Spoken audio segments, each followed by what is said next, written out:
Aloha. Thank you for tuning in to episode number 46. My name is Christina Estrada, partner of Booyah Marketing, where we have deeper connections.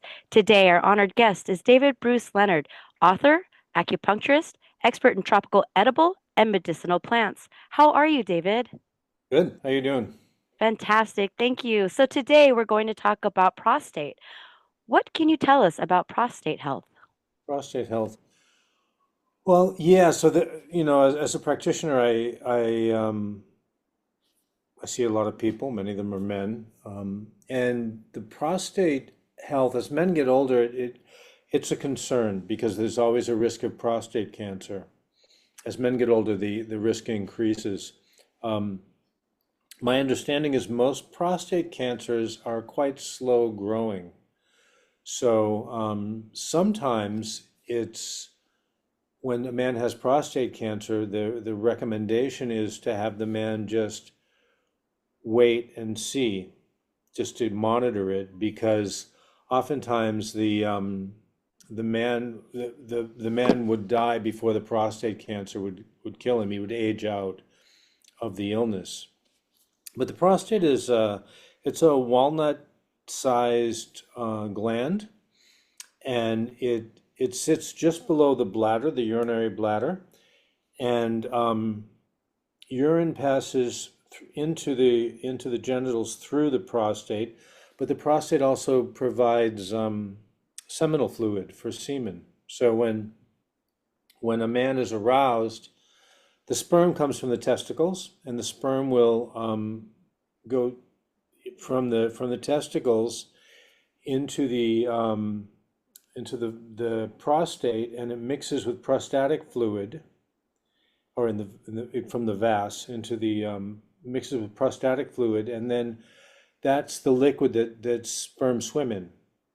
So, as I said, prostate health can be a real concern for older men because, well, number one, there's always the risk of prostate cancer, which is very deadly. It can be very deadly if you're mostly because it's asymptomatic. Men don't won't even know they have it. So if you can detect it early, the survival rates go up dramatically. Another issue with prostate is the prostate inflammation, and the prostate can become inflamed. Um, it can become inflamed from a bacterial infection, but it could also become inflamed just on its own. And so there's lots of different problems with it. Typically, when a man's the way the plumbing, the way a man's plumbing works is when the prostate is swollen, he'll have a hard time voiding, hard time urinating. Mm. And it'll feel like sometimes older men will get up like 10 or 20 times a night to pee, but only little comes out. That's because when the prostate swells, the entryway from the bladder into the prostate it feels like you have to urinate, like you have to void. It feels like your bladder is full, but it isn't. So, bottom line is, it's a really good idea to do a prostate check on yourself as a man. So that can be done with a medical professional, which is, obviously in its acquired taste, somebody's putting a finger up your butt, right? So, right, that's going to be an acquired taste, or you can do it yourself, right? And I mean, yeah, it's obviously silly, but it's also really important because it saves lives. Mhm. So, what I recommend to my clients, to my male patients, is to get into the shower and bring some oil and sort of finger up their rectum, and you can feel the prostate. You pull forward, and you want to do a baseline check for the prostate. So you'll pull forward and you'll feel it in your genitals. And you want to know what the normal prostate feels like. And then, wash up soap and water. And then you check it every month, especially men over 50.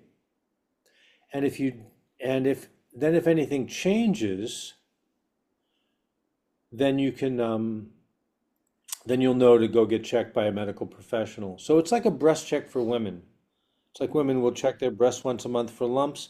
Men can check their prostate periodically.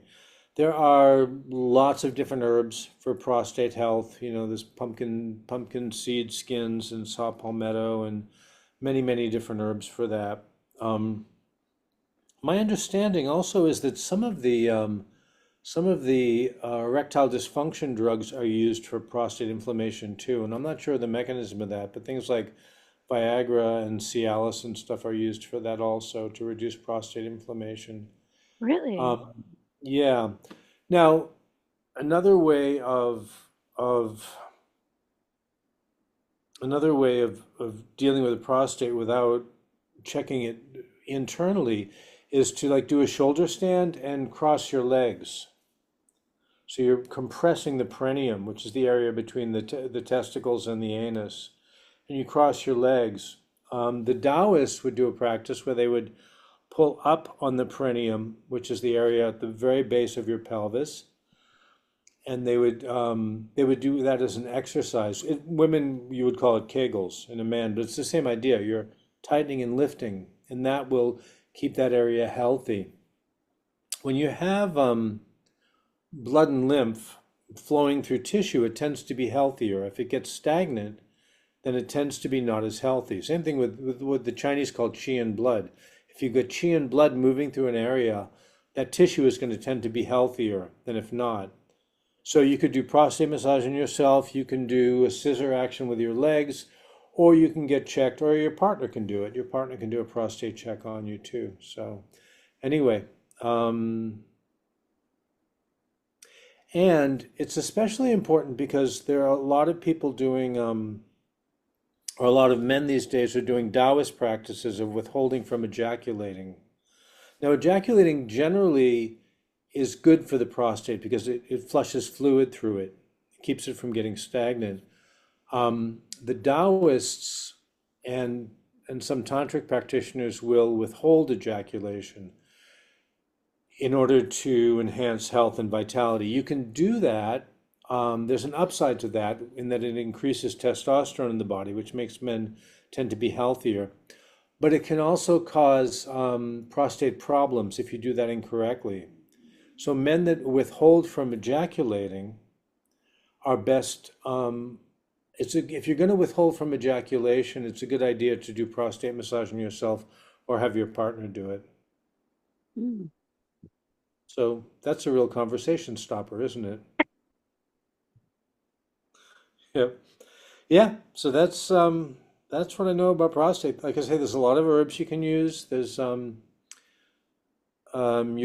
ferox, which is a Chinese herb called qianshe, and there's a bunch of Chinese herbs that you can use for prostate health. Wow. So if anybody has any further questions, how do they get in contact with you? They can go to medic.earth, or earthmedicine at protonmail.com. Beautiful. So mahalo nui loa, David, for your time. Any parting words you would like to say to the viewers? No, just take good care. Thank you. Mahalo. I will put David's information down below in the description box. Please click the subscribe, notification, and thumbs up. If you also would like to donate to the channel, we appreciate it. It helps us build our content. My name is Christina Estrada, partner of Booyah Marketing. A hui ho. Until we meet again.